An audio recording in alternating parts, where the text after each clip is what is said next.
به ونتوكل عليه ونعوذ بالله من شرور أنفسنا ومن سيئات أعمالنا من يهده الله فلا مضل له ومن يضلله فلا هادي له وأشهد أن لا إله إلا الله وأشهد أن محمدا عبده ورسوله أما بعد فإن خير الحديث كتاب الله وخير الهدي هدي محمد صلى الله تعالى عليه وسلم وشر الأمور محدثاتها وكل محدثة بدعة ضلالة وكل ضلالة في النار فقد أرشد الباري في محكم تنزيله أعوذ بالله من الشيطان الرجيم ألا إن أولياء الله لا خوف عليهم ولا هم يحزنون الذين آمنوا وكانوا يتقون শ্রদ্ধেয় বড় ভাই আব্দুল্লাহ আল কাফি সাহেব, আগত শ্রদ্ধেয় ইসলাম প্রিয় ভাইয়েরা, আমি সর্বপ্রথমে মহান আল্লাহ তাআলার প্রশংসা আদায় করি, যিনি ঠিক সময়ে আপনাদের কাছে উপস্থিত করিয়ে দিলেন। যে সময়ের মধ্যে বের হয়েছিলাম এবং যেভাবে এসেছিলাম, ধারণা হচ্ছিল যে হয়তো আধা ঘন্টা আরো লেট হয়ে যাবে, কিন্তু আল্লাহ তাআলার মেহেরবানি ঠিক সময়ে পৌঁছে গেছে। তার জন্য আল্লাহ তাআলার অনেক কৃতজ্ঞতা এবং শুকরিয়া। আমরা মহান আল্লাহ তাআলার প্রশংসা আদায় করি, যিনি আমাদেরকে অন্যান্য মানুষের মতো নয়, ভালো মানুষের মতো পৃথিবীতে মানুষ হয়ে বেঁচে থেকে তার রব আল্লাহ তাআলাকে চেনার এবং তার নবী সাল্লাল্লাহু আলাইহি ওয়াসাল্লামের আদেশ এবং নিষেধগুলি শোনার জন্য এখানে উপস্থিত হওয়ার তৌফিক দান করেছেন। তাই একবার পড়ি আলহামদুলিল্লাহ। পৃথিবীতে অনেক মানুষ আছে যাদের জীবন সাধারণত পশুর জীবনের চেয়ে ভিন্ন নয়। যেমন পৃথিবীতে যে সমস্ত পশু পাখি দেখছেন, তাদের জীবনযাপন করার পদ্ধতিটা যদি দেখেন তাহলে সাধারণত এক, কোথায় খাওয়া দাওয়া পাওয়া যাবে, আবার দিনের পর রাত আসবে, রাতের পর দিন যাবে। আর কিছু কিছু পশু আছে যাদের যৌন ক্ষমতা মেটানোর জন্য যা কিছু করার তাই করে চলছে।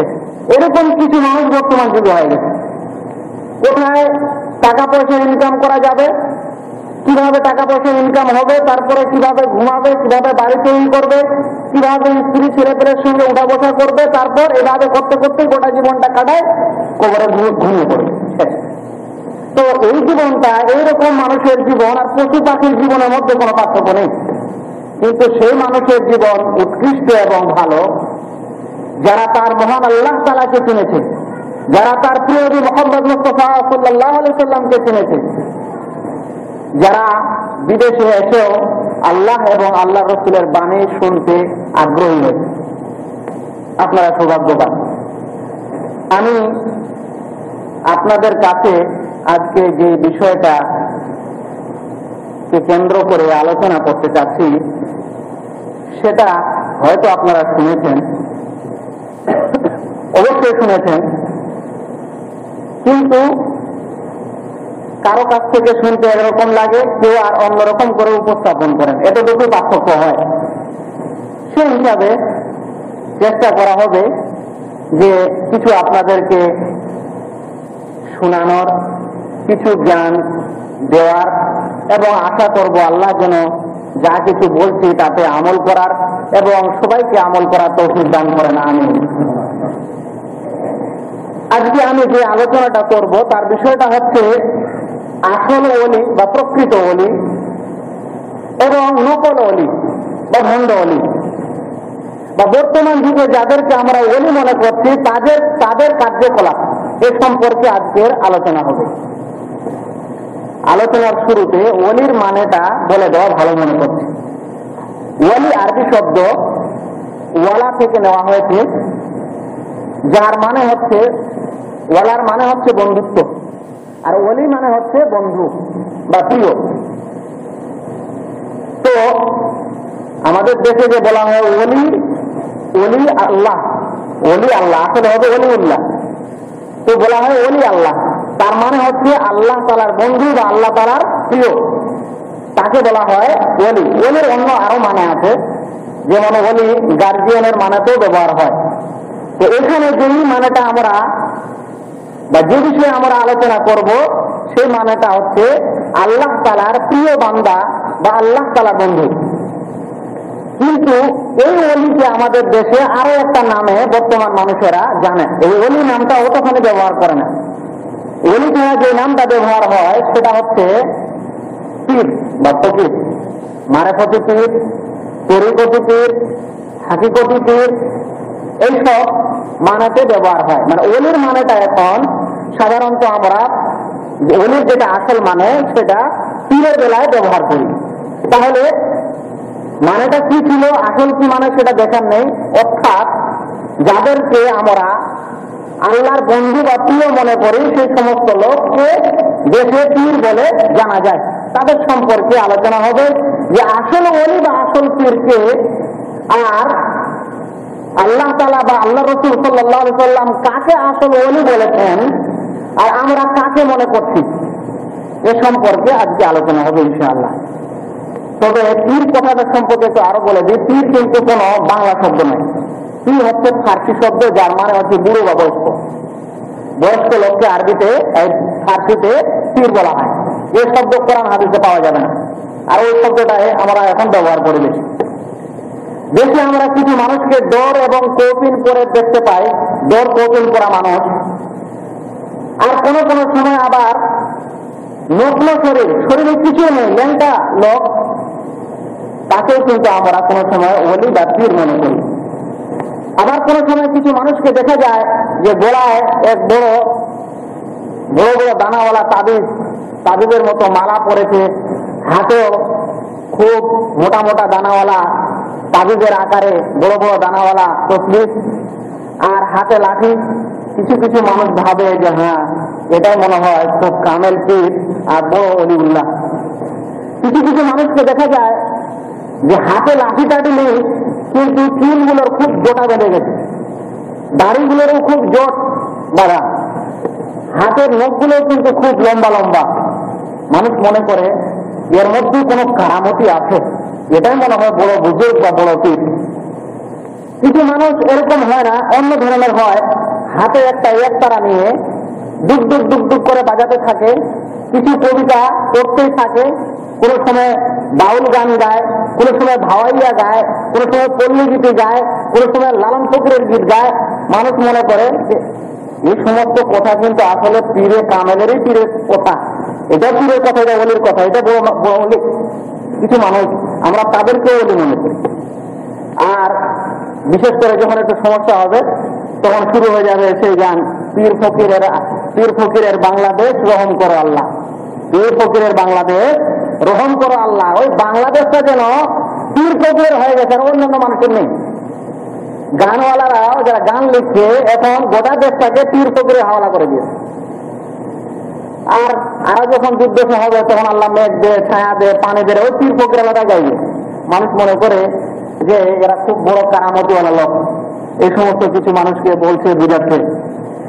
আবার কিছু মানুষকে দেখবেন যে রাস্তার এক কোনায় কেউ রাস্তায় বসে যোগাসনের মতো হাতগুলো সোজা করে দিয়ে, পিঠটা সোজা করে দিয়ে, চোখগুলা বন্ধ করে হুক হুক হুক হ্যাঁ যা পারছে তাই, হু হু হিয়া লা লা ইল্লাল্লাহ, যা তার ইচ্ছা হচ্ছে তাই বলে যাচ্ছে। কিছু মানুষ মনে করছে ঘন্টা ঘন্টা ধরে সে এই হু হু করে হুৎকার করতে, এর মধ্যে যে কতখানি কারামতি আছে। এই 2-3 ঘন্টা ধরে কালে হু হু করতেই আছে, আল্লাহ তাআলাকে দেখতে চলে। আমরা তাকেও কিন্তু কিছু কিছু মানুষ তাকে ওলি মনে করি।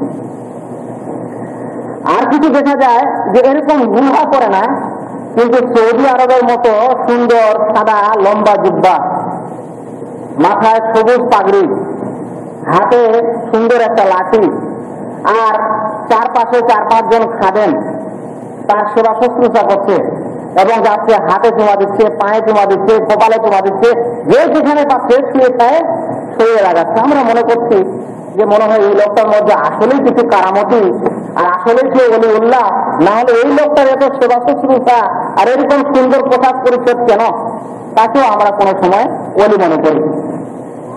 এরপরে আরো কিছু লোক দেখা যায় যাদের ইশতেহারে খুব বড় ধরনের টাইটেল, সে বড় টাইটেল দেখে আমরা ভাবি যে না এই লোকটাও অবশ্যই ওলি, না হলে এতগুলো টাইটেল কেন?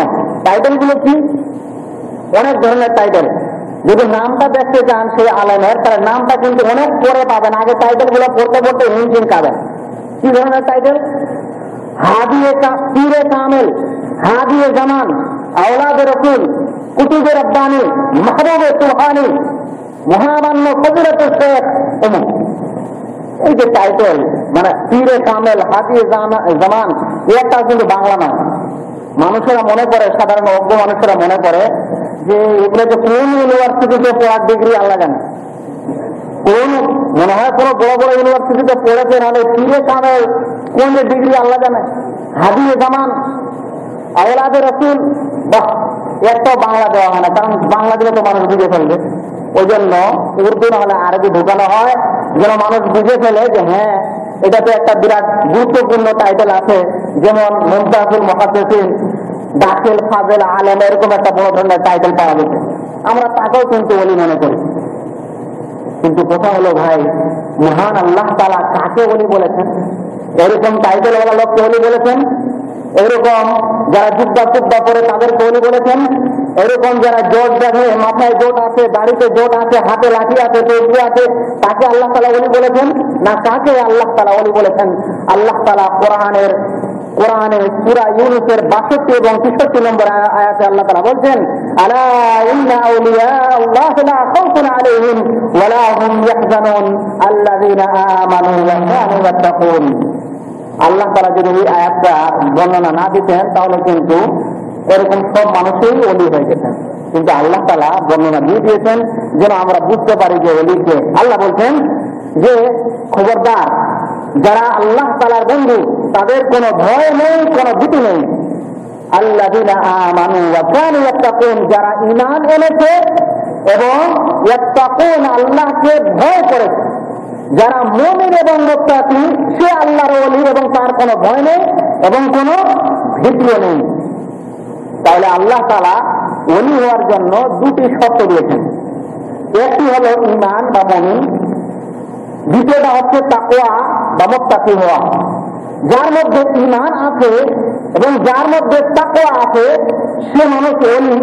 তার দরকার নেই যে সে মানে এতগুলো পোশাক পরিচ্ছদ আর এরকম হওয়া করবার দরকার নেই। ঈমান আর তাকওয়া থাকলে সে ওলি হয়ে যাবে। আর কোন মানুষ যদি ঈমান আর তাকওয়াওয়ালা না হয় আর নিজে দাবি করে, যত বড়ই টাইটেল দিয়ে হোক আর যত বড়ই কিছু করে হোক, সে কিন্তু ওলি নয়। এবং কোন মানুষ বংশ বুনিয়াদ পরম্পরায় সে ওলি হয়ে যাবে তাও না, পোশাক পরিচ্ছদ বড় বড় টাইটেল দ্বারা সে ওলি হবে তাও না। ওলির জন্য আল্লাহ তাআলা দুটি শর্ত দিলেন, একটি হচ্ছে ঈমান আর দ্বিতীয়টি হচ্ছে তাকওয়া। তাহলে আমাদেরকে একটু ঈমান এবং তাকওয়ার সম্পর্কে জানতে হবে, যে ঈমান কাকে বলা হয় আর তাকওয়া কাকে বলা হয়। এই দুটো জিনিস জেনে নিলে আমরা বুঝতে পারবো যে ওলি কে আর ওলি কে নয়, কে আসল ওলি আর কে খারাপ ওলি। তাহলে ঈমান সম্পর্কে আমাদের একটু জানতে হবে। ঈমান হচ্ছে আহলুস সুন্নাহ ওয়াল জামাআতের নিকট ওয়া কাউলুন বিল লিসান ওয়া তাসদীকুন বিল জানান ওয়া আমালুন বিল আরকান ইয়াজিদু বিস সাআহ ওয়া ইয়ানকুসু বিল মাসিয়াহ। ঈমান হচ্ছে আল্লাহ এবং আল্লাহর রাসূল সাল্লাল্লাহু আলাইহি ওয়াসাল্লাম যা কিছু বিধান দিয়েছেন সেগুলোকে মুখে স্বীকৃতি দেওয়া, অন্তরে বিশ্বাস করা, কাজে পরিণত করা। আল্লাহ এবং আল্লাহর রাসূলের সমস্ত বিধান কে মানা, মুখ দিয়ে, অন্তর দিয়ে এবং কাজে তা পরিণত করা। কিছু মানুষ একটা হাদিস শিখেছেন বা জেনেছেন, হাদিসটা ঠিক, কিন্তু হাদিসটাতে অনেক কিছু আমল ছেড়ে দিয়েছেন। মানে কেমন? হাদিসে এসেছে যে লা ইলাহা ইল্লাল্লাহ বলবে সে একদিন জান্নাতে যাবে, সে জান্নাতে চলে যাবে। কিছু মানুষ বলছে ভাই আমরা মুসলমান, মুসলিম ঘরে জন্মগ্রহণ করেছি, কতবার লা ইলাহা ইল্লাল্লাহ পড়েছি, জান্নাত পাবই। আমাকে অত নামাজ রোজা আর হজ যাকাতের জন্য বিরক্ত করো না। মৌলভী হয়তো তুমি যা করার করো, কিন্তু আমাকে বিরক্ত করো না। লা ইলাহা ইল্লাল্লাহ আমি বারবার পড়েছি, আমি জান্নাত যাব। একটু উদাহরণ শুনেন। মনে করেন এই ভাইকে আমি বলছি যে তুমি আমার বন্ধু, তুমি আমার বন্ধু, মুখে খুব বললাম, কিন্তু এই ভাই যখন অসুখ হচ্ছে তখন আমি তাকে হসপিটালে নিয়ে যাচ্ছি না। এই ভাইয়ের যখন কোনো অসুবিধা হচ্ছে তখন আমি তাকে সেখানে সহযোগিতা করছি না। তাহলে এই আমার মুখে বন্ধু বলে না কাজে দিবে? বলেন কাজে দিবে? এ বন্ধুর কোনো দাম নেই যে মুখে বলে, কিন্তু আসলে কাজে কোনো পরিণত করে না। সেমন সে লা ইলাহা ইল্লাল্লাহর কোনো দাম নেই যে মানুষ মুখে লা ইলাহা ইল্লাল্লাহ বলবে আর তার অন্তর এবং তার কাজ কর্মে লা ইলাহা ইল্লাল্লাহর ফল পড়বে না, সেই লা ইলাহা ইল্লাল্লাহ বলার কোনো দাম নেই। যদি তাই হয় তাহলে যতগুলো কাছে আছে তারা একবার লা ইলাহা ইল্লাল্লাহ বলে দিলেই সব জান্নাতে চলে যাবে। সেজন্য ঈমান হচ্ছে আল্লাহ তাআলার বিধান, আল্লাহ রাসূল সাল্লাল্লাহু আলাইহি সাল্লামের বিধানগুলিকে মুখে স্বীকৃতি দেওয়া, অন্তরে বিশ্বাস করা এবং কাজে পরিণত করা। আর মুমিনের উৎকৃষ্ট সিফাত বা গুণাবলী আল্লাহ তাআলা সূরা মুমিনে বর্ণনা করেছেন। আয়াত নম্বর 1 থেকে 11 নম্বর আয়াত পর্যন্ত একজন প্রকৃত মুমিনকে যে জান্নাতুল ফিরদাউসে যাবে তার গুণাবলী আল্লাহ তাআলা বর্ণনা করে দিয়েছেন। ওগুলো বর্ণনা করলে ভাই একটু সময়টা বেশি লেগে যাবে, সেজন্য আমি শর্টকাটে এগুলো শেষ করে দেওয়ার পর ভণ্ড ওদের কিছু কাজকর্মের দিকে যাব। তো আমি পরে আয়াতগুলি বাদ দিয়ে তার মানে থেকে আমি সে নোট করে দিয়েছি যে কতগুলো জিনিস হতে হবে একজন ঈমান এবং মুত্তাকি, মুমিন এবং মুত্তাকি মানুষের জন্য। আর তাকওয়া এটা ছিল ঈমান। শরীয়তের বিধানগুলোকে মুখেও উচ্চারণ করতে হবে, অন্তরে বিশ্বাস করতে হবে এবং কাজে পরিণত করতে হবে, এটা হচ্ছে ঈমান। আর তাকওয়া কি? দ্বিতীয় যে শর্ত আল্লাহ তাআলা বলেছেন ওলির জন্য, তাকওয়া কাকে বলা হয়?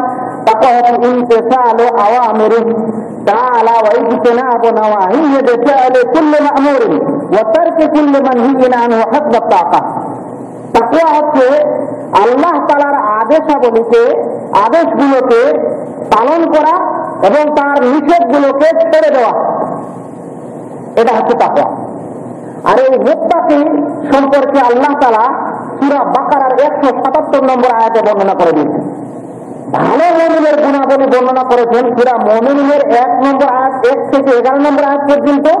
আর মুত্তাকির যে সমস্ত কাজের প্রয়োজন একজন মানুষকে মুত্তাকি হওয়ার জন্য সেটা সূরা বাকারার 177 নম্বর আয়াতে বর্ণনা করেছেন। এই 177 নম্বর আয়াত সূরা বাকারার এবং সূরা মুমিনের আয়াতের যে অর্থগুলি বের হয় সেই অর্থগুলিকে আমি সংক্ষিপ্ত আকারে আপনাদের কাছে বলে দিচ্ছি যে একজন ওলি হওয়ার জন্য এগুলি কাজ অবশ্যই জরুরি। সেই কাজগুলো কি? 1 নম্বর আরকানুল ঈমানগুলি হওয়া, অর্থাৎ আল্লাহ তাআলাকে বিশ্বাস করা, ফেরেশতাগণকে বিশ্বাস করা, তার নবী এবং রাসূলগণকে বিশ্বাস করা, আল্লাহ তাআলার কিতাবসমূহকে বিশ্বাস করা এবং কিয়ামতের দিনের প্রতি বিশ্বাস রাখা, ভাগ্যের ভালো মন্দের উপর বিশ্বাস রাখা, নামাজ বিনয় এবং নম্রতার সঙ্গে আদায় করা। আরকানুল ঈমানগুলোর পর যে কাজগুলো হতে হবে তার মধ্যে 1 নম্বর হচ্ছে নামাজ নম্রতা এবং বিনয়ের সঙ্গে আদায় করা। 2 নম্বর হচ্ছে নামাজের হেফাজত করা। যে ওলি হবে বা যে আল্লাহ তাআলার ওলি সে নামাজ নম্র এবং বিনয় সহকারে আদায় করে এবং নামাজের হেফাজত করে। নামাজের হেফাজত কি হয়? এই জোহরের সময়ের নামাজ আসরের সময় পড়বো, আসরের সময় নামাজ মাগরিবের সময় পড়বো, বা সকালে 8টায় ডিউটি সেজন্য ঘড়ির অ্যালার্মটা 7টার সময় করে দেবো, 7টার সময় ওঠার পর একসঙ্গে গোসল করে ফজরের নামাজ পড়ে কাজে যাবে, এটা নামাজের হেফাজত নয়। নামাজের হেফাজত হচ্ছে সঠিক সময়ে নামাজকে আদায় করা, এটা হচ্ছে নামাজের হেফাজত। এবং যে ওলি হতে চায়, আসল ওলি হতে চায়, তার জন্য জরুরি যে সে যেন নামাজের হেফাজত করে। প্রকৃত ওলি হচ্ছে সেই যে আল্লাহ তাআলার এই আদেশ এবং নামাজকে বিনয় এবং নম্রতার সঙ্গে আদায় করে এবং সাথে সাথে নামাজের হেফাজত করে। সাহাবী সাঈদ বিন মুসাইয়্যিব রাহমাতুল্লাহ আলাইহি সম্পর্কে বর্ণিত হয়েছে যে তিনাকে যে কোনো এক ক্ষেত্রে তাকে জেলে যেতে হয়। তাকে কয়েদি বানিয়ে যখন জেলে নিয়ে যাওয়া হয়েছিল সেই সময় তিনি জেলখানায় বসে কাঁদছিলেন। কিছু মানুষ তাকে বলল যে আপনি কাঁদছেন কেন? বলছেন যে ভাই এই জন্য কাঁদছি না যে আমাকে কয়েদি করা হয়েছে, আসামি করা হয়েছে, এই জন্য কাঁদছি না। আমি আজ এই জন্যই কাঁদছি যে বিগত 40 বছর ধরে আমি নামাজ আদায় করেছি প্রথম কাতারে এবং কোনদিন মানুষের গর্দানটা আমি দেখিনি। যে মানুষ প্রথম কাতারে দাঁড়াবে সে কারো গর্দান দেখতে পাবে, ঘাড় দেখতে পাবে না। বলছেন 40 বছর ধরে আমি নামাজ আদায় করেছি ইমামের পিছনে এবং কোন মানুষের গর্দান আমি দেখতে পাইনি। আজ আমার দুঃখ হচ্ছে কয়েদি হয়ে যখন আমাকে জেলখানায় বন্দী করা হয়েছে তখন আযান হচ্ছে কিন্তু আমি জামাত সহকারে নামাজ আদায় করতে পারছি না। এটা হচ্ছে ওলি আল্লাহ তাআলা, যিনি 40 বছর ধরে প্রথম কাতারে নামাজ আদায় করেন। আর এই কথাটাই আল্লাহ তাআলা সূরা মুমিনে বলেছেন যে মুমিন সে যে নামাজের হেফাজত করে। আল্লাযীনা হুম ফি সালাতিহিম খাশিউন। আর অন্য জায়গায় বলছেন ওয়াল্লাযীনা হুম আলা সালাতিহিম ইউহাফিজুন। এটা হচ্ছে নামাজের হেফাজত করে। মুখে যতই হুঙ্কার করি, যতই ভালো পোশাক করি, যতই দর কৌতুক করি, ওলি হওয়া যাবে না যতক্ষণ পর্যন্ত নামাজের হেফাজত না হয়। আর কি এর সঙ্গে সঙ্গে যাকাত প্রদান করা। ওলির জন্য প্রয়োজন যে যাকাত তাকে আদায় করতে হবে। কিছু কিছু দেশে আমরা যাদেরকে ওলি মনে করি ওরা শুধু যাকাত নিতেই থাকে, গোটা বছর ধরে যত উপটোকন পাওয়া যায় সব খালি গ্রহণ করতেই থাকে, কিন্তু যাকাত দেওয়ার কোনো নাম নেই। এই যাকাত ছাড়া নফল সাদকাও তাকে করতে হবে। সেটা হচ্ছে একটা ওলির বা মুত্তাকি হওয়ার জন্য একটা জরুরি শর্ত যে তাকে নফল সাদকাও করতে হবে। এতিমকে দিতে হবে, মিসকিনকে দিতে হবে, মুসাফিরকে দিতে হবে, ভিক্ষুককে দিতে হবে, দাস মুক্তি করার জন্য টাকা পয়সা দিতে হবে। এটা হচ্ছে একটা তাকওয়ার বা মুত্তাকি হওয়ার শর্তের মধ্যে। আমি যে আপনাদের শর্তগুলো বলছি এটা পুরোটাই আল্লাহ তাআলা কোরআনে বর্ণনা করেছেন। আমি শুধু সংক্ষিপ্ত করার জন্য সেই আয়াতগুলো আপনাদের কাছে পড়ছি না। আর কি করতে হবে? আমানত রক্ষা করা। যে ওলি হবে তাকে জরুরি বিষয়ে যেন আমানত রক্ষক হয়। আমানত দিলে আমানত ভক্ষণ করে দেবে সে ওলি নয়। আর কি? অঙ্গীকার পালন করা। যদি কাউকে কোনো জিনিসের ওয়াদা করা হয়, অঙ্গীকার করা হয়, তাহলে সেজন্য সেই অঙ্গীকার অবশ্যই পালন করে। কোন মানুষ ওলি বলে দাবি করবে আর অঙ্গীকার পালন করবে না, সে ওলি নয়। আর একটা বড় শর্ত হচ্ছে যৌনাঙ্গের হেফাজত করা। যে ওলি হবে তার যৌনাঙ্গকে হেফাজত করতে হবে, স্ত্রী এবং দাসী ব্যতীত যৌনাঙ্গের হেফাজত করতে হবে। সেই যৌনাঙ্গ দ্বারা যেন কোনো অপকাজ না হয়। কোন মহিলা দেখে মনে খুঁতখুত শুরু হবে আর ওলি দাবি করবে, উপায় নেই। যৌনাঙ্গের হেফাজতের ব্যাপারটা সবাই ভালো করে বুঝেন, আর বেশি বেশি একটু মনে হয়। এবং যুদ্ধ এবং দুঃখ দুর্দশার সময় ধৈর্য ধারণ করতে হবে। কিছু মানুষ আছে যে সচ্ছল অবস্থায় খুব ভালো, আর যখনই বিপদ পড়ে গেল আল্লাহ আমাকে দেখে না, এতগুলো আল্লাহর কাজ করলাম, এতগুলো রোজা করলাম, আর এতগুলো নামাজ পড়লাম, কিছু হলো না। কিছু মানুষ নতুন নতুন নামাজ পড়তে লাগে, যখন নামাজ পড়তে লেগেছে দেখা গেল কপিলের সমস্যা, তখন শুরু করে দিল কি এই যেদিন থেকে নামাজ পড়তে লেগেছি সেদিন থেকে সমস্যা হয়ে গেছে। কিছু ছাত্র আছে যারা যখন পরীক্ষা আছে তখন নামাজ পড়া শুরু করে দেয়, আর দেখা গেল যে পরীক্ষার রেজাল্ট খারাপ, তখন বলছে আল্লাহর কাজ করলাম না, আমার রেজাল্ট শেষ হল। বুঝলেন? তো এটা নামাজের হেফাজতকারী নয়। এবং দুঃখ দুর্দশার সময় আল্লাহকে এরা বলে যায়, যেখানে দুর্দশা আছে, দুঃখ আছে, তখন আল্লাহর উপর দোষ চাপাই দেয়, নিজের দোষটা আর খুঁজে দেখে না। এরকম মানুষ ওলি হতে পারে না। তার সঙ্গে সঙ্গে আল্লাহ রাসূল বলেছেন আকমালুল মুমিনিনা ঈমানান আহসানুহুম খুলুকা। এবং সেই সুন্দর মুমিন, সবচেয়ে ভালো মুমিন যার ব্যবহার হবে সুন্দর। যাদের ব্যবহার ভালো নয় সে সুন্দর ওলিও হতে পারে না। এই ওলির সম্পর্কে আমি বলছি তার গুণাগুলির ব্যাপারে একটু পরে। তো এই যে কয়েকটা সত্য আপনারা শুনলেন, এটা ওলি এবং ওলি প্রকৃত ওলি হওয়ার জন্য এই সিফাত বা গুণগুলি হওয়া জরুরি, যেটা আল্লাহ তাআলা সূরা মুমিনুনে এবং সূরা বাকারার 177 নম্বর আয়াতে আল্লাহ তাআলা বর্ণনা করেছেন। এবং যে এরকম গুণাগুলির মালিক হবে সে ওলি, তাই এখানে কি এরকম কিছু আছে ভাই যে কোথাও বসে বসে জিকির করতে হবে খুব হুঙ্কার করে তাহলে তো ওলি হবে? আছে? আল্লাহ তাআলা বলেছেন এরকম? এরকম কি বলেছেন যে তার পোশাকটা এই ধরনের হতে হবে? এটা কি বলেছেন? এরকম কি বলেছেন যে তার চুলগুলো জোট বাঁধতে হবে, তাকে বিবাহ সাথে করা চলবে না? এরকম কি বলেছেন? যদি না বলেন এবং যেই গুণগুলি বর্ণনা করা হলো, তাহলে অবশ্যই আপনারা যারা এখানে উপস্থিত হয়েছেন তাদের মধ্যে হয়তো কেউ ওলি আছে, কোন সন্দেহ নেই। আপনাদের মধ্যে কেউ ওলি আছে। আর যারা মার্কাওয়ালা ওলি তারা হয়তো ওলি নয়। মার্কাওয়ালা যারা চিহ্নওয়ালা ওলি তারা হয়তো ওলি নয়। কারণ যে আল্লাহ তাআলার বন্ধু হয়, প্রিয় হয়, সে ফক্করি করে বেড়ায় না বাইরে যে আমি আল্লাহ তাআলা আমি এরকম করে এরকম করে এরকম বললাম, এই ফক্করি হয় না। কারণ যে ওলি সে তার ইবাদতকে চুপে চাপে করতে চায়, যার মধ্যে রিয়া যেন না থাকে। কিন্তু দেশের যে সমস্ত ওলিকে ওলি মনে করছি, বেশিরভাগ মানুষ দেখানো কাজ, মানুষ দেখানো নীতি, এটা ওলির পরিচয় নয়। আল্লাহ রাসূল সাল্লাল্লাহু আলাইহি ওয়াসাল্লাম বলেছেন যে এরকম গুণাগুলির মালিক হবে, আসল ওলি আল্লাহ তাআলার বন্ধু হবে। মান আদা লি ওলিয়ান ফাকাদ বারাযানি বিল মুহারাবা। যে মানুষ আমার, আল্লাহ তাআলা বলেছেন যে মানুষ আমার কোন বন্ধুকে, কোন ওলিকে কষ্ট দিবে, সে যেন আমার সঙ্গে যুদ্ধ ঘোষণা করবে। ওটা সত্য কথা বলেছেন যে আল্লাহ তাআলার প্রিয় হবেন এবং বন্ধু হবেন, সে তাকে যদি কেউ কষ্ট দেয় তাহলে সে যেন আল্লাহ তাআলার সঙ্গে যুদ্ধ ঘোষণা করবে। তো এটা হলো মাপকাঠি ভাই, যেখানে আল্লাহ তাআলা কোরআনে উল্লেখ করে দিয়েছেন যে ওলিকে যে গুণগুলি বর্ণনা হলো সেগুলো হচ্ছে ওলির পরিচয়, ওলির গুণাবলী। এই সমস্ত গুণাগুণ যার মধ্যে থাকবে সে আল্লাহর প্রিয় বান্দা, সে আল্লাহ তাআলার ওলি, সে আল্লাহর বন্ধু এবং আল্লাহ তাআলা তাকে ভালোবাসেন। তাই আমাদেরকেও তাকে ভালোবাসতে হবে। এখন কথা হলো যে আমাদের দেশে আমরা যাদেরকে ওলি মনে করছি, মানে পীর মনে করছি, তাদের কিছু কথা আমরা এখন শুনবো। এটা এই গুণাগুলির মধ্যে পড়ে না। যদি পড়ে তাহলে আলহামদুলিল্লাহ ওলি, যদি না পড়ে তাহলে ওলি নয়। সমস্ত ওলি বা পীর এর একটাই কথা শুনবেন আমাদের দেশে, যে শুধু শরীয়ত করলে হবে না, তরিকতও শিখতে হবে, মারেফতও শিখতে হবে, হকিকতও জানতে হবে। শুধু শরীয়ত করলে হবে না।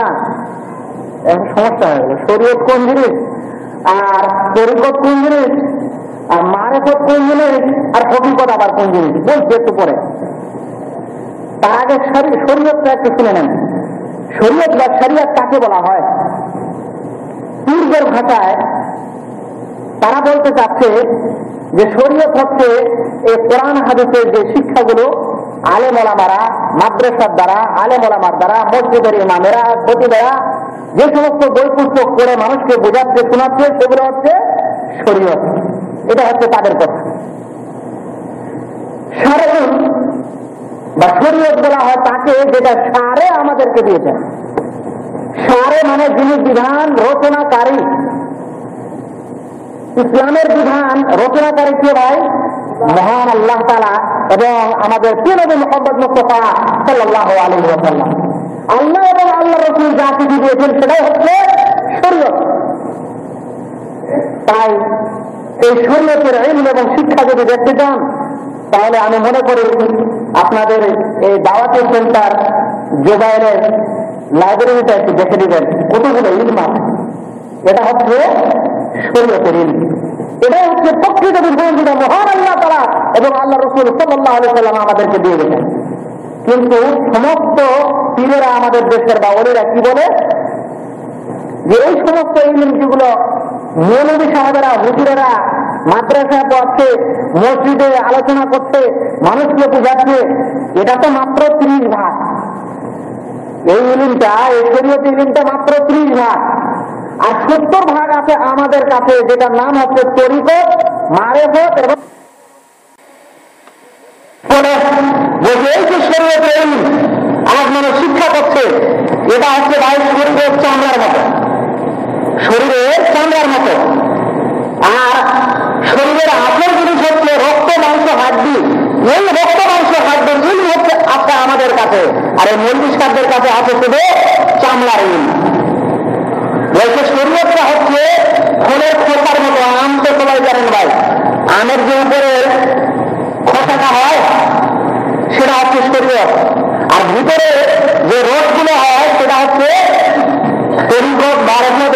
যুবক ছেলেরা বলছে যে এই আসল ইলমটা আমাদের কাছে আছে, আর আমের চোখাকে নিয়েই এই আলেমেরা পৃথিবীতে টুকটাক করে ঘুরে বেড়াচ্ছে। আর কি বলে, আরো বলে যে এই শরীয়তে যারা শিক্ষা করছে বা শিক্ষা দিচ্ছে তারা পুকুরে যেমন কচুরিপানা হয় না ভাই, কচুরিপানা বলছে পুকুরে যেমন কচুরিপানা ভেসে বেড়ায় সেরকম তাদের এই শরীয়তে ভেসে বেড়ায় গভীরে পানি। আসল হচ্ছে পুকুরের মধ্যে যেমন পানি হয় তার মধ্যে যত কিছু থাকে ওই গভীরে তার ইলম আছে আমাদের কাছে, আর বাকি সমস্ত ইলম হচ্ছে কচুরিপানার ইলম যেটা আলেমরা দিয়ে থাকে। আপনারা বলবেন যে ভাই কে জানে আপনি এগুলো বানায় বানায় বলছেন না কি ব্যাপার, তাই আপনারা যারা এগুলো শুনেছেন তারা অবশ্যই জানেন, কিন্তু আমি প্রমাণস্বরূপ আপনাদেরকে একটি বইয়ের কথা বলে দিচ্ছি। বইটির নাম হচ্ছে দেওয়ানিবাজি পীরের অনুমতিতে প্রকাশিত বই।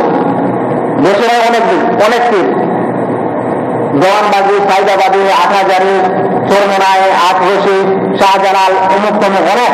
তো দেওয়ানবাজির পীরের অনুমতিতে একটি বই প্রকাশ হয়েছে যার নাম হচ্ছে এজিদের চক্রান্ত মোহাম্মদ ইসলাম। এই এজিদের চক্রান্ত মোহাম্মদ ইসলাম বইয়ের 62 এবং 222 নম্বর পৃষ্ঠায় তারা লিখছেন যে যারা শুধু শরীয়ত আমল করে তারা গোমরাহ বা জাহান্নামী। যারা শুধু শরীয়ত আমল করে তারা গোমরাহ এবং জাহান্নামী। তাই পৃথিবীর যে আলেমেরা এবং আমরা আপনারা যারা এখানে শুনছেন তারা সবাই গোমরাহ এবং জাহান্নামী। বইটির নাম হচ্ছে এজিদের চক্রান্তে মোহাম্মদ ইসলাম, পৃষ্ঠা নম্বর 62।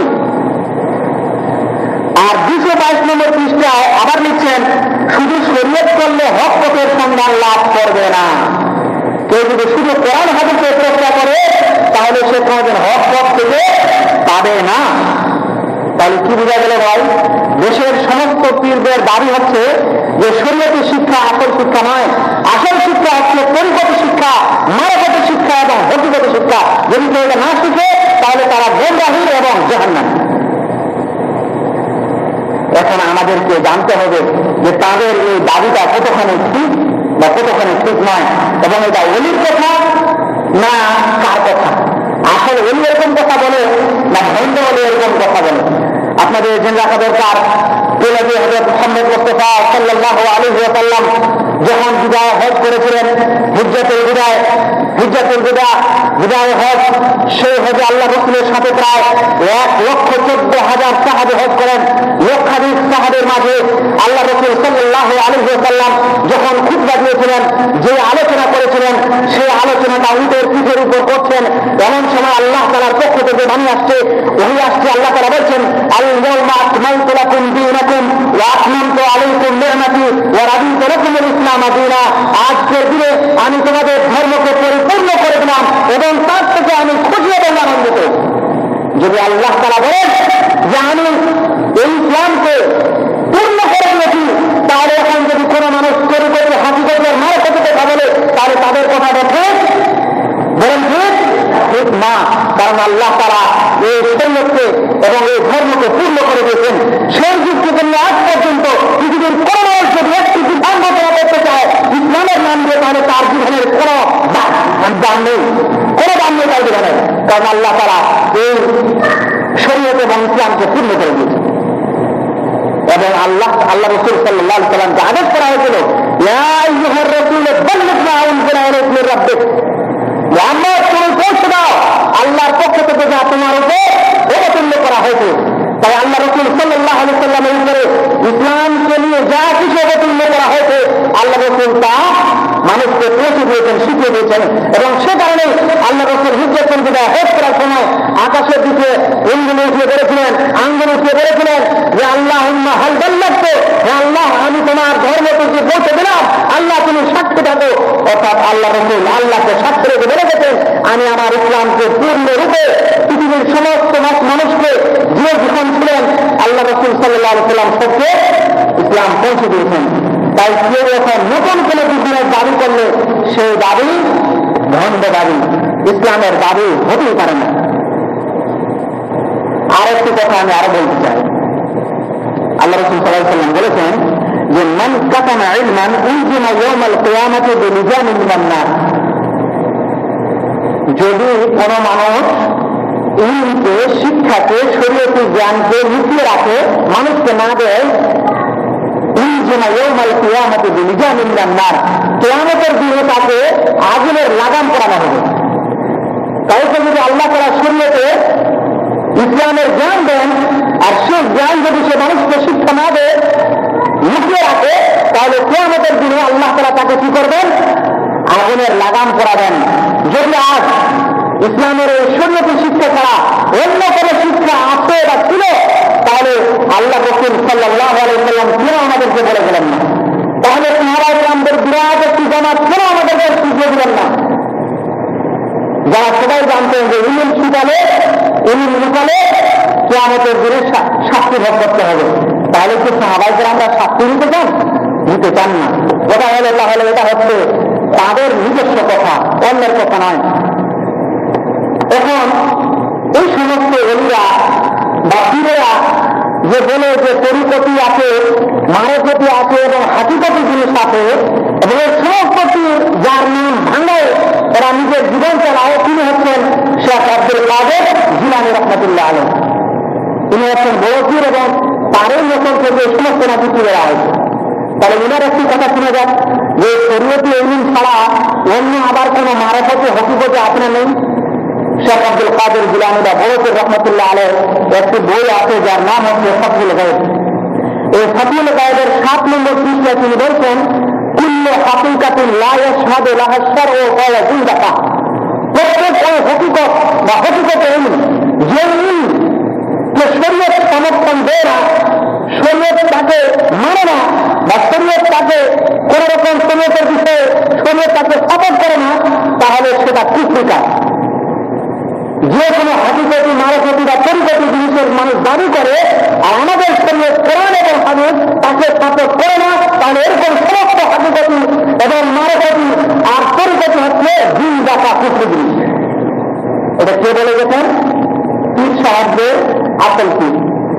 কিন্তু শেখ আব্দুল কাদের জিলানী রাহমাতুল্লাহ আলাইহির ভালো কথাগুলো এরা কেউ নিবে না। বড় পীর রাহমাতুল্লাহ আলাইহির ভালো কথাকে এরা কেউ নিবে না, কারণ উনি কি ধরনের পীর ছিল তাহলে এখন বুঝে নেন। তিনি তো ওদের হাকিকতে মারেফতি আর তারিকতে ইলমের কথা বলে যাননি। যারা বলেছেন সেটা হচ্ছে বর্তমান যুগের যাদেরকে আমরা বলি বলছি বা যাদেরকে আসলে পীর বলছি। আর একটা কথা ভাই, যে ওরা যখন বললো যে শরীয়তি ইলমটা হচ্ছে 30 ভাগ আর তরিকতি, মারেফতি আর হাকিকতি ইলমটা হচ্ছে 70 ভাগ, তাহলে শরীয়তি ইলমের যতগুলো আপনারা বই পুস্তক এই জীবন লাইব্রেরিতে দেখছেন, এটা একটা সাধারণ লাইব্রেরি, আরো কত বড় লাইব্রেরি আছে।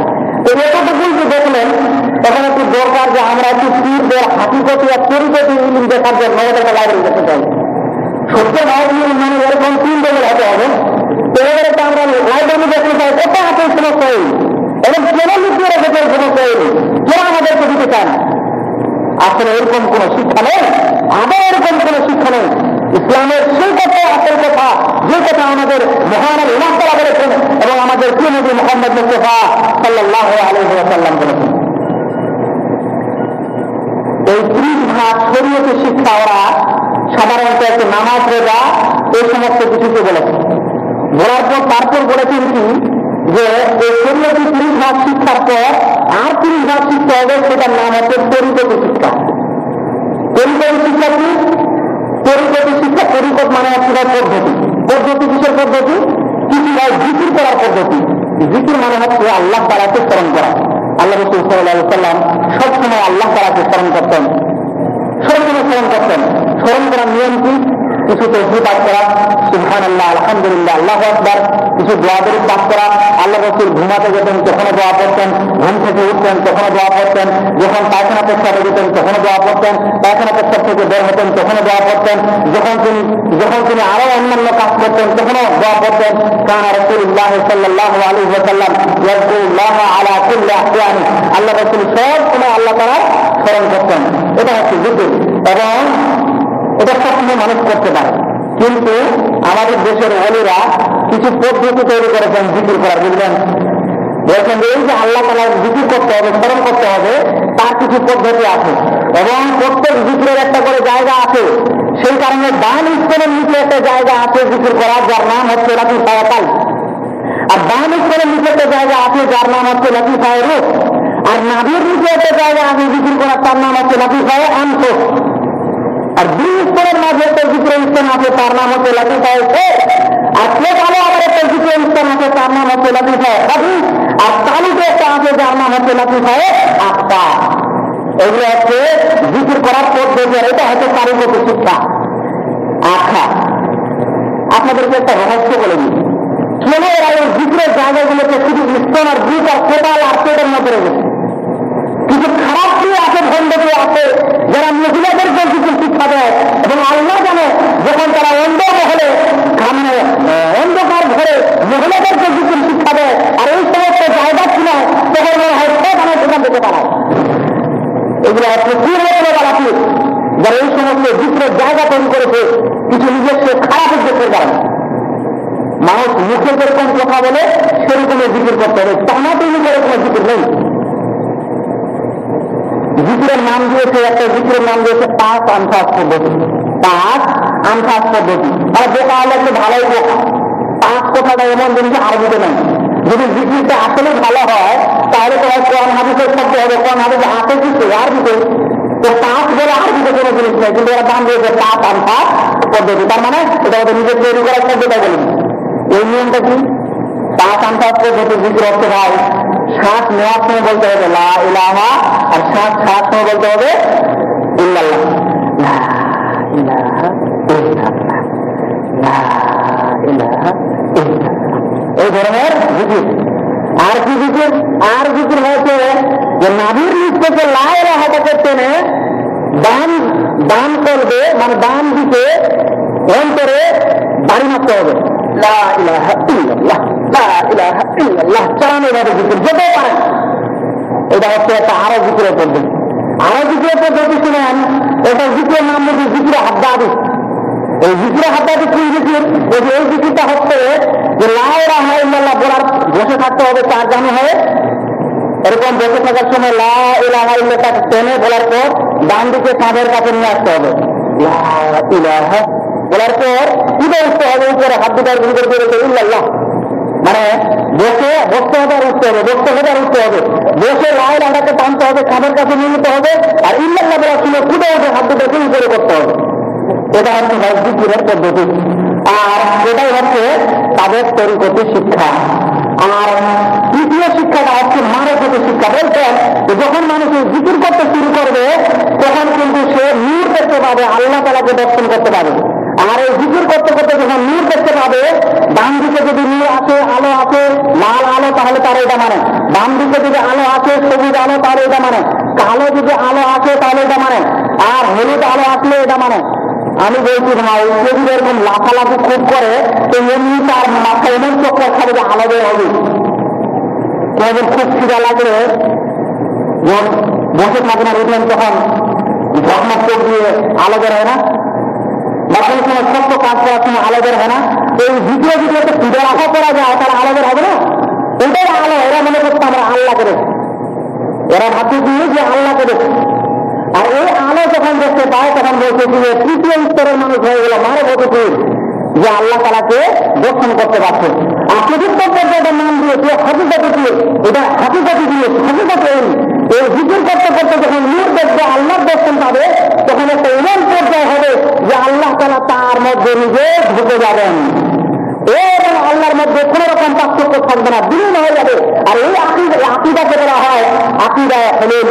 আর এই আকীদা হচ্ছে হিন্দুদের আকীদা, অমুসলিমদের আকীদা। যখন অমুসলিমরা কালী, দুর্গা, সরস্বতীর মূর্তি তৈরি করে তখন কি মনে করে যে এটা ভগবান, না কি মনে করে বলেন তো? ওরা যতদিন পর্যন্ত পূজার তারিখ হবে না ততদিন পর্যন্ত তাকে ভগবান মনে করে না। ততদিন তার আগে ওই রং চং অমুক তমুক দেওয়াতেই দেখতে থাকে। যেদিন পূজার ডেট হয় সেদিন তারা তাকে ভগবান মনে করে এবং পূজা করে, কারণ তাদের বিশ্বাস যে ভগবান ঈশ্বর সেই দিন সে মূর্তির মধ্যে ঢুকে আছে। এটাকে বলা হয় আকীদাতুল হুলুল। ঠিক এই কথা তারা মনে করে যে যখন মানুষ শরীয়ত তরিকতে ঢুকবে, তরিকত করিয়ে মারেফতে ঢুকবে, মারেফতের পর যখন হাকিকতে পৌঁছে যাবে তখন মহান আল্লাহ তাআলা সব কামতে ঢুকে যাবেন। এবং সেই কারণে এই পীরদের বা এই ঘন্টা অনুযায়ী আসল নেতা মনসুর হাল্লাদ একদিন নিজেকে বলেছিল আনাল হক, মানে এরকম জিকির করতে করতে লাফালাফি করতে করতে বলছে যে আনাল হক, আমি খোদা হক, আমি আল্লাহ, আমি আল্লাহ, আমি আল্লাহ, মানে সে নিজে আল্লাহ। এই জন্য অনেকে বলেছেন যে মানুষ সুবিধাত বা পীরতন্ত্রে ঢুকবে সে জিকির ফিকির দিয়ে ঢুকবে আর বের হওয়ার সময় কাপড় হয়ে বেরিয়ে যাবে। এদের কোর্সটা যদি কেউ পূর্ণ করে নেয় তাহলে সেটা কাপড় হয়ে বেরিয়ে যাবে। এটা হচ্ছে জিকির ফিকিরের রহস্য।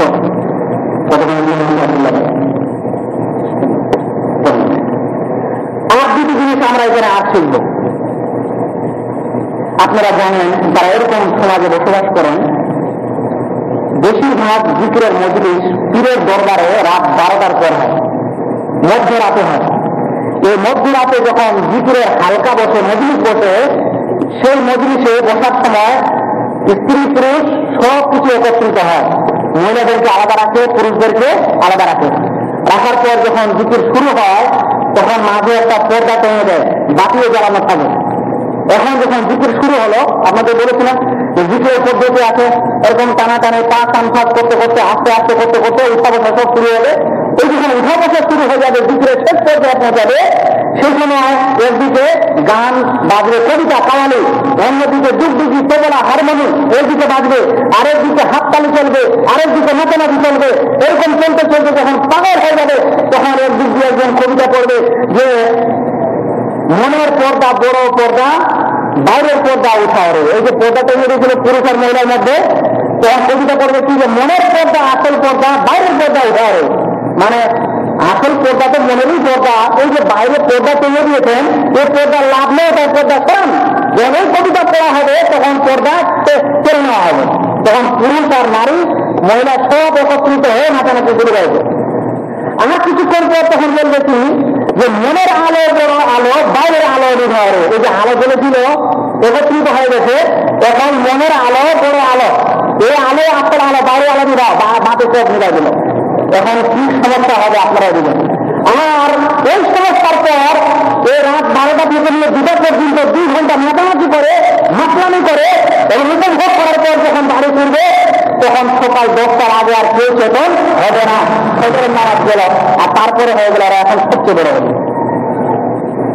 একটু আগে আমরা শুনলাম যে অনেক জন্য সত্য হলো নামাজের হেফাজত। এটা নামাজের হেফাজত, এটা যৌনাঙ্গের হেফাজত, এটা পর্দা পুশিদার হেফাজত। এই সমস্ত বলি আমাদের করতে, আমরা তাদেরকে অনুমোদন করছি। আল্লাহ যেন আমাদেরকে বুঝার তৌফিক দান করেন। আল্লাহ তাআলা কোরআনে বলেছেন ওমা কানা সালাতুহুম ইনদাল বাইতি ইল্লা মুকাআন ওয়া তাসবিয়া। সূরা আনফাল 35 নম্বর আয়াতে আল্লাহ বলেছেন যে কাফেরদের ইবাদত কাবা শরীফের কাছে ছিল তালি বাজা আর পিস বাজা। এই পীরদের এই জিকির মজলিসে হচ্ছে তালি বাজা আর হারমোনিয়াম বাজা, কোনো পার্থক্য নেই। আল্লাহ রাসূল সাল্লাল্লাহু আলাইহি ওয়াসাল্লাম বলেছেন লা ইয়াকুনান্না মিন উম্মতি ইস্তাহিল্লুনা আল-হিরা ওয়াল হারির ওয়াল খামরা ওয়াল মাআজিফ। আমার উম্মতের মধ্যে এমন কিছু লোক হবে যারা রেশমের কাপড়কে জায়েজ মনে করবে, যারা জিনাকে জায়েজ মনে করবে, যারা মদ এবং বাদ্যযন্ত্রকে জায়েজ মনে করবে। এরকম যাদেরকে আমরা ওলি বলছি তাদের কাছে একচেটিয়া ফতোয়াতে কাওয়ালি যায় আর এই জীবিত বেলায় যায়, এক তারাও যায়, কোনো সমস্যা নেই। আল্লাহ রাসূল এই সতর্কবাণী আগে করে গেছেন। আল্লাহ রাসূল সাল্লাল্লাহু আলাইহি ওয়াসাল্লাম আরো বলেছেন যে যখন কোন একজন মানুষের সঙ্গে, পুরুষের সঙ্গে একজন মহিলা একত্রিত হয় তখন তৃতীয়জন তাদের মধ্যে শয়তান থাকে। আর এই মজলিসে শয়তানি মজলিস ছাড়া অন্য কিছু মজলিস নয়। এই শিক্ষাটাকে ওরা বলছে যে কোন শিক্ষা? তরিকতি, মারেফতি এবং হাকিকতি শিক্ষা, ইসলামের 70 শিক্ষা ওদের এখানেই আছে। সমস্যা হলো যে আমাদের কিছু সাধারণ মানুষদেরও ভুল আছে। মানে এত ভক্ত আমরা, এত ভক্ত যে তাদের খারাপ জিনিসটাকে কিন্তু আমাদের চোখে পড়ছে না। এরকম আমরা কিছু মানুষ আছে, তাদের খারাপ জিনিসও চোখে পড়ছে না। আপনারা জানেন প্রসিদ্ধ ঘটনা শাহজালাল রহমতুল্লাহ আলাইহির মাজার আছে। সেই মাজারে গাজর মাছ আছে, মানে চৌবাচ্চা গাজর মাছ রাখা। মানুষ এত ভক্ত যে পীরের সাথে ভক্ত হতে হতে গাজর মাছগুলোর উপরে ভক্ত হবে যে পীর ওদের সমস্ত সমস্যার সমাধান করতে পারে, তোমার এই মানুষগুলোর সমস্যার সমাধান করতে পারে। সে কারণে মানুষ কলিজার খাসির কলিজা কিনে নিয়ে গিয়ে ওখানে নাকি কুচকুচ করে কেটে কেটে খায়। নিজের বাবা মাকে মানে জীবনের খাসির কলিজা খাওয়ায়নি, নিজের পরিবারকে কোনোদিন খাসির কলিজা কিনে নিয়ে গিয়ে হয়তো খাওয়ায়নি, কিন্তু পীরের গাজের মাছকে খুব খাওয়ায়। আর এই কারণে কোনো এক লোক গাজের মাছের সেই গাছের বীজ ঢেলে দিয়ে সবগুলোকে মেরে দিচ্ছে। যাদের কতদিন ধরে ভক্ত, যাদের পূজা করেছিল ওদিন বীজকে সব মারা গেছে, তোমরা মান করে না। এই ভক্তওয়ালার একটা ঘটনা শুনেন। এরকম এক মারা যেতে পীর, এরা একদিন মালা পরে এক জায়গায় বলছে কি দে খাজা বাবা দিলা দে, দে খাজা বাবা দিলা দে, এই কথাটা বলে ভিক্ষা করে বেড়াচ্ছে। এটা বলছে না আল্লাহ আমার সমস্যা আমাকে দান করার লোক পাঠাই দেয়, এটা বলছে না দে খাজা বাবা দিলা দে, খাজা বাবা অনুষ্ঠের আমার সমস্যা আমাকে দিলা দে, আমাকে দাও। এক আলেম ছিল, সে বলছে যে খাজা বাবা করেছিল, আল্লাহ কিনিস না, আল্লাহর কাছে যেতে পারিস না, মানে আলমের কাছে এসে ঘুম দিয়ে পাড়ায় দিয়েছে। কিছু কিছু লোকটা গেছে ওই যে খাজা বাবা দিলা দেওয়ালা লোকটা, এই আলম বলছে লোকটা যখন এসেছিল চাইতে একটা টাকা দিয়ে দিই, তো দিক থেকে ডাক্তার কাছে এসেছে, তো 1 টাকা পকেট থেকে বের করে দিয়ে বলছে যে যাও আজ থেকে খাজা বাবা দিলা দে বলবে না, বলে যে আল্লাহ আমাকে দাও, আল্লাহ দাও, আল্লাহ কাছে দাও, খাজা বাবার কাছে দেওয়া না। ওই লোকটা টাকাটা নিয়ে পকেটে ঢোকায় মুচকে হাসছে, বলছে খাজা বাবা তুমি খুবই মহান, শত্রুর কাছ থেকেও টাকা দো, তুমি খুবই মহান, শত্রুর কাছ থেকেও টাকা দো। যেখানে কত ভক্ত, যেখানে মানুষ ভক্তের চরম পর্যায়ে করে যাবে, সেখানে দলিল আদিল্লা কোনো কাজে দেবে না। এরকম হয়েছে আমাদের দেশের কিছু মানুষ। আজ যদি কোনো পীর ভুলে করে গেছে, এরকম অনেক ঘটনা শোনা গেছে যে পীর কোনো জায়গায় আকান করে দিয়েছে, আকান করার পর যখন মানুষের বিচার শুরু হয়েছে তখন বলছি যে না কোনো ভেদ আছে, কোনো বিচার আছে, নাহলে পীরের খারাপ কাজটা করেছে কেন। মানে পীর যদি খারাপ কাজও করে যায়, পীরের খারাপ হয়ে যায়, এই কারণে যে আমরা আমাদের ভক্ত এত বেশি হয়ে গেছে, এবং তারা এই ভক্তি তারা শিখায়। পীর বলেছে যে এর আগে যে বইটার কথা বলেছিলাম না, তালিমে মারিফাত নামে একটা বই আছে, সেই বইয়ের 69 নম্বর পৃষ্ঠায় তারা লিখেছে পীর মুরিদের কথায় যে পীরের ভুলে নিজের সহি হইতে উত্তম মনে করবে, পীরের ভুলে নিজের সহি হইতে উত্তম মনে করবে। তাই পীর যদি কোথাও আকাম করে তাহলে ওর এই ভুলটা নিজের সহি থেকে ভালো মনে করবে। এই ধরনের এই জিনিস হয়ে গেছে আমাদের দেশের অবস্থা, যেখানে আমরা মানে অতি ভক্তের কারণে এরকম কাজ করে যাচ্ছি। আর 5 মিনিট সময় আছে, আমি আপনাদেরকে শেষে যারা এরকম লোক আছেন, এরকম ভক্তের মানে বাড়াবাড়ি করেছেন বা ওই জিনিসগুলো যারা দেখছেন, তাদের উপদেশ স্বরূপ আমি 5 মিনিটে কয়েকটি কথা বলতে চাই, যেটা অবশ্যই জরুরি কথা।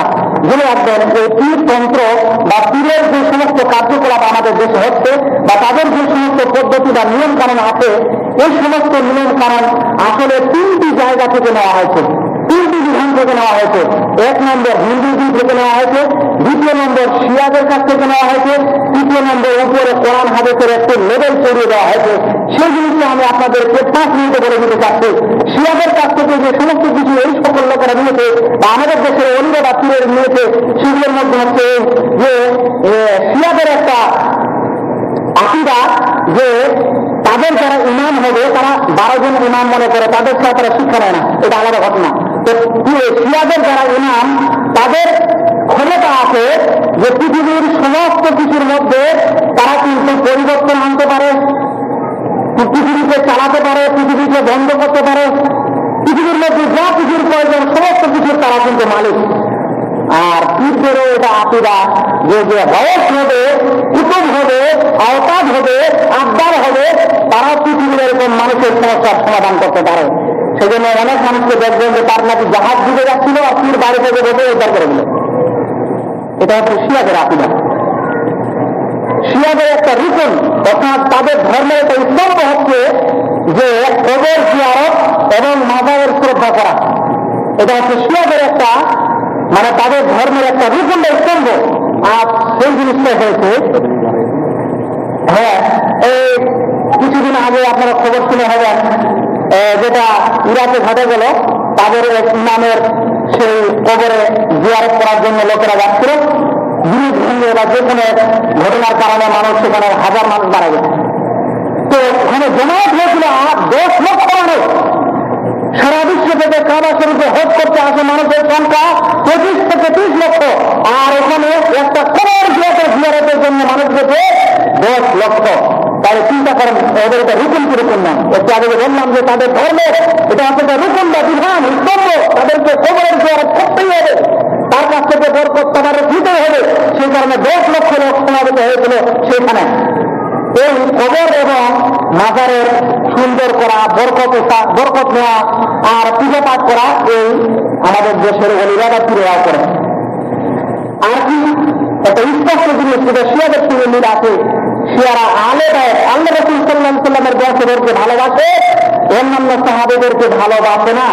14 জন সাহাবী ছাড়া সবকে কারো কারো মতো তারা কাফের মনে করে নাউযুবিল্লাহ। আমাদের দেশের পূর্বের এই সমস্যা, যখন কোনো আলোচনা শোনা হবে তখন দেখবেন আল্লাহ রাসূলের জীবনে, হযরত ফাতেমার জীবনে, হাসান হুসাইনের জীবনে, অন্য সাহাবীর কোনদিন জীবনে আলোচনা করা হয় না। এটা শিয়াদের সঙ্গে মিল, তাদের কাছ থেকে নিয়েছে। আর কি যেমন শিয়ারা একটু আগে শুনলেন যে শরীয়তের যে বাহ্যিক অর্থ, ভিতরের অর্থ আছে, আমের যেমন রস আছে তেমন আসল শিক্ষা আমাদের কাছে আছে। ওরা ওইটা আরবিতে বলা হয়েছে এটা জাহেরি শিক্ষা আর একটা বাতনি শিক্ষা। এই বাতনি শিক্ষার কথা সর্বপ্রথম যারা বলেছিল এরা হচ্ছে শিয়া, ওটাই দিয়া যাদেরকে বলা হয়, তারাই সর্বপ্রথমে ইসলামের কোরআন এবং হাদিসের ব্যাখ্যাগুলিকে জাহেরি এবং বাতনি ভাগে ভাগ করে ইসলামকে ধ্বংস করে দিল। এটা হচ্ছে সেই শিয়াদের আকীদা। আর একটু আগে বললাম যে হিন্দু থেকে তাদের কিছু আকীদা আছে, সেটা একটু আগে যেটা আপনাদের বললাম যে আল্লাহ তাআলাও বা ভগবান যখন মৃত্যুর মধ্যে চলে আসে তখন আল্লাহ তাআলাও নাকি যখন মারকতি শিক্ষা পেয়ে নেয় তখন মানুষের মধ্যে আল্লাহ চলে আসে। আর কি একটু আগে আপনাদের বললাম যে জিকির করার সময় বসতে হবে কিরকম করে, 4 জানু হয়ে শিরদাঁড়াটা টান করে হাতগুলো সোজা করে চোখটা বন্ধ করে, এটাই হচ্ছে হিন্দুদের শিক্ষা, যেটা যোগাসন বলা হয়। অনেক মন্দিরে যোগা শিক্ষা দেওয়া হয়। এই জিনিসটা হচ্ছে এই সাধু সন্ন্যাসীদের কাছ থেকে এরা নিয়েছে। এই জন্য এরাও কিন্তু মালা দর কৌশল আর মেয়েটা হয়তো খুব পছন্দ করে। আর উপরে কিছু লেভেল চাপিয়ে দিয়েছে আমাদের ইসলামের হাদিস কোরআনের।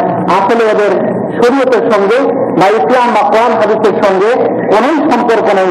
আল্লাহ যেন আমাদের সমস্ত ভাইদেরকে যারা এখানে উপস্থিত হয়েছে তাদেরকে এই সমস্ত জিনিস বোঝার তৌফিক দান করেন, আমিন। এবং এই কথাগুলি যারা আমাদের নিজস্ব লোক তাদেরকে পৌঁছে দেওয়ার তৌফিক দান করেন এবং ভালো ইসলামের পিওর কোন জিনিস কোরআন এবং হাদিসের উপর আমল করার তৌফিক দান করেন, আমিন। ওয়া মা আলাইনা ইল্লাল বালাগ।